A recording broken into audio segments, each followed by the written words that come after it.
बिस्मिल्लाहिर्रहमानिर्रहीम। अस्सलाम वालेकुम। मदर स्मॉल किचन में सबको खुशामदीद। आई होप सब ठीक ठाक, खुशबाश और खैर खैरियत से होंगे। आज बनाते हैं टीट केक। उसकी इंग्रेडिएंट्स बड़े आसान और नॉर्मल से है जो हर किसी के पास होते हैं। बेकिंग पाउडर, चीनी 1 कप, मेजरमेंट वाला जो कप होता है वही 1 कप, लेकिन तो 1 किलो चीनी पहले पीस के रख ली ताकि आसानी हो। और ये 1.5 कप ऑयल है। वनीला एसेंस अगर हो ना हो तो आप इलायची भी डाल सकते हैं। और साथ में 3 अदद अंडे, नॉर्मल टेम्परेचर वाले, फ्रिज वाले नहीं, इसलिए कि फिर उसमें वो राइज़ नहीं होता। तो पहले से अगर फ्रिज में पड़े हो तो पहले से निकाल के रखिए। आजकल तो मौसम ठंडा है तो बाहर ही भी ठीक होते, ख़राब नहीं होते, तो इसलिए नॉर्मल कमरे वाले, ज़्यादा ठंडे नहीं, नॉर्मल टेम्परेचर वाले अंडे। मैंने अंडों को पहले तीनों को एक बॉल में डाल दिया। अब इसको अच्छी तरह बीट कर लूँगी। अगर हाथ वाला बीटर हो तो ठीक, ना हो तो इससे करें। किसी के पास ये नहीं होता तो उसी से करें। चम्मच से, फोर्क से भी कर सकते हैं। और जो ब्लेंडर होता है, जूसर वाला, जो जूसर और ब्लेंडर होता है उसी में भी कर सकते हैं, उससे बेहतर होता है, सबसे आसान उसी में होता है।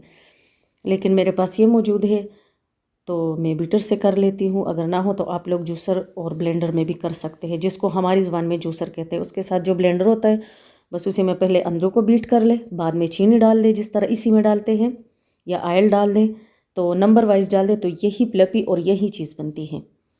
अब मैंने तकरीबन 10 से 12 मिनट अंडों को पेंट किया। अब बीटा पेंट किया या बीट किया, तो सॉरी, जो भी गलत सही गलत है आप लोग खुद ही कर ले, और मैं जल्दी जल्दी में हूँ। अब मैंने ऑयल डाल दिया 1.5 कप। ये 1.5 कप ऑयल मैंने नाप के इसमें डाला था। वो जो अपने ये बेकिंग वाले जो कप आते हैं ना, मेजरमेंट वाले, ये वही कप से सारा कुछ किया था, पहले से किया था। उसमें फिर आटा वगैरह डालना है तो फिर वो गीला हो जाता है, तो पहले से ऑयल मैंने नाप करके कप में डाल दिया और उसको धो के खुश करके आटे में रख दिया, मैदे में। वनीला एसेंस 1 टेबल स्पून डाल दे या 1 टीस्पून। अगर इलायची पसंद है तो इलायची भी डाल सकते हैं। चीनी 1 कप, इसी कप से सारा नाप मैंने किया है। बहुत मज़े का एक केक बनता है और बच्चों को बड़ा पसंद होता है। मैंने जब, हमारे साथ तो मिस्टेक हो गया, ब्लेंडर हो गया, मैंने ओवन गर्म किया, प्री हीट किया, जब नीचे गई तो लाइट चली गई, तो बस फिर मैंने देगचा जल्दी से तेज़ आंच पे गर्म किया और उसी में तकरीबन ओवन में तकरीबन 25 मिनट लगते हैं और देगची में मुझे 45 मिनट लगे। थोड़ा टाइम भी ले लिया। फिर ये राइज़ होता है तो वो ढक्कन के साथ लग जाता है, तो थोड़ी मुश्किल हो रही थी। और जब ओवन में हो तो ये 230 डिग्री पे रख के 25 मिनट में बन जाता है और बहुत मज़े का बनता है। देगचे में भी वही चीज़ आती है, लेकिन जो ओवन का टेस्ट होता है वो बड़ा ज़बरदस्त होता है। अब मैंने बेकिंग पाउडर 1 टेबल स्पून भर के डाला है। भर के डालना है, 2 टेबल स्पून, 2 टीस्पून नहीं डालना, 1 टेबल स्पून भर के डालना है। अब डाल दूंगी मैदा छान के। इस दफ़ा पास ही रखा था ताकि बस आसानी से निकालूँ। फिर इस बर्तन में, उस बर्तन में, इतने बर्तन गंदे हो जाते हैं तो बस आसानी के लिए पास ही शापर डिब्बा रख दिया। ये 2 कप मैंने मैदा डाल दिया और इसमें आधा कप दूध इसलिए मैंने डाला था कि मुझे थोड़ा ये अमेज़ा सख्त लगा। अगर आप लोग थोड़ा मैदा कम डाले फ्लोर तो उसी से फिर थोड़ा सख्त कम होगा, लेकिन मेरे हिसाब से ये 2 कप इसी में चलता है, 3 अंडों के हिसाब से, और 1.5 कप ऑयल है तो इस वजह से में 2 कप मैदा लगेगा। तो मुझे थोड़ा सख्त लगा और तो फिर मैंने दूध डाल दिया, आधा कप गरम, नीम गरम दूध डाल दिया, ज़्यादा गरम भी नहीं, इसलिए कि बेकिंग पाउडर है तो वो फिर जल्दी राइज़ हो जाता है टाइम से पहले। तो मैंने आधा कप नीम गरम दूध डाल दिया।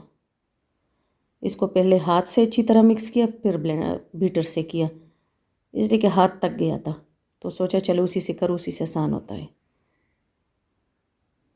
लेकिन इसके किनारों को सही तरह साफ़ करना है, कोई चीज़ ज़ाया नहीं करनी। फिर मैं कैमरा बंद करके सब कुछ निकाल के हाथ से साफ़ करके और चम्मच से फिर आपके सामने लेके आती हूँ। ऐसे नहीं कि बर्तन सारे ऐसे छोड़ के, तो रिज़्क़ के गुनाह भी है और अल्लाह भी नाराज़ होता है, तो रिज़्क़ की बेबरकती नहीं करनी चाहिए। अब इसको अच्छी तरह बीट करें। कुछ लोगों का कहना है कि अगर बीटर से दोबारा करें तो फिर ये सख्त हो जाता है, लेकिन सख्त नहीं होता, कोई फ़र्क नहीं पड़ता। 2-3 दफ़ा जब मैंने ट्राई किया, चीज़ वही चीज़ बनती है, कोई फ़र्क नहीं पड़ता। जब हाथ तक जाता है तो इसी से बंदा कर लेता है। अब इसको मैं साइड पे रख लूँगी, फिर साफ़ कर दूँगी। इसकी मदानी में सारी साफ़ कर दूँगी। हमारी ज़बान में तो इसको मदानी कहते हैं, जो इसके ये पर से होते हैं। अब इसको पहले सांचे में मैंने बटर पेपर लगा दिया, उसको अच्छी तरह ग्रीस किया। अब ये सारा मैं इसमें डाल दूँगी। बेचारे के साथ थोड़ी ज़्यादती की थी, ये अमेज़ा थोड़ा ज़्यादा था, लेकिन चलो मैंने डाल दिया। मैं जो होगा देखा जाएगा। लाइट भी नहीं थी, दूसरे कामों के लिए भी देर हो रही थी, बच्चों के आने का टाइम था स्कूल से।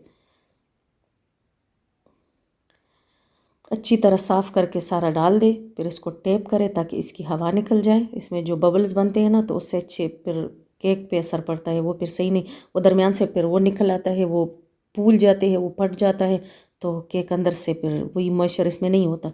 तो पहले इसको सेट कर दे, फिर इसको टेप करके, मैंने बहुत ज़्यादा टेप किया था, फिर इसको कैमरा बंद करके दोबारा कर दिया।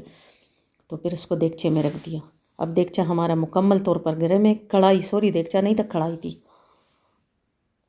इसलिए कि लाइट ने दगा दे दिया। तो बस अमेज़ा तो बना हुआ था, फिर मुश्किल हो रही थी कि चलो सोचा अब इसी से काम चला लेते हैं।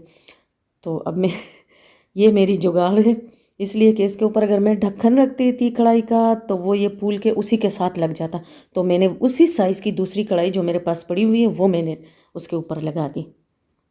और ये 45 मिनट बाद, जब ये तकरीबन 20 मिनट बाद मैंने देखा था, तो इसी हाल में आया था। बिल्कुल लो टू मीडियम आंच पे था। हल्का सा नज़र आ रहा था कि हाँ इसके नीचे चूल्हा आने, नीचे से उस हिसाब से थोड़ा सख्त हुआ था, लेकिन वो फिर मैंने छुरी से काट दिया, इसलिए कि मैंने तो ओवन के हिसाब से किया था ना। और ये जल्दी में जब कढ़ाई रख रही थी तो नमक डालना नीचे भूल गई, ना रेत डाली ना नमक डाल दी। कुछ तो डालना चाहिए था ना, तो वो रेत भी गर्म हो जाती है, उससे भी अच्छी असर पड़ती है। तो मैं तो रेत और नमक मिक्स करके डाल देती हूँ, वो भी डालना भूल गई। तो बस थोड़ा सा हुआ था, लेकिन फिर भी बहुत ज़बरदस्त बना था। चाय के साथ बच्चों को दे, लंच में दे, मेहमानों के आने पे बनाए, लेकिन टाइम से पहले बनाए और लाइट को जहन में रख के बनाए, जिस तरह मेरे साथ हुआ था आप लोगों के साथ ना हो। तो बहुत ज़्यादा मज़े का बना था, लेकिन बस ये थोड़ी सी बस नीचे से वो लगा था, फिर उसको मैंने छुरी से काट दिया। तो आप लोग भी बनाए, ट्राई करें और कमेंट्स में बताएं कि किस तरह बना था।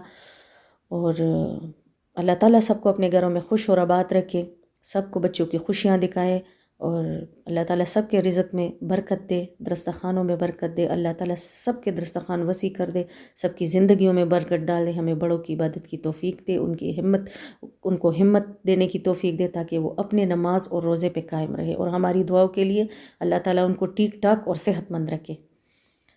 और मेरे चैनल को सब्सक्राइब करें और शेयर करें सबके साथ, और लाइक करें, और फिर बताएं कोई कमी बेशी हो या गलती हो, ताकि मैं ओह माशाल्लाह इसी धुएं निकल रहे हैं, इतना गर्म था, इतना मज़े का था।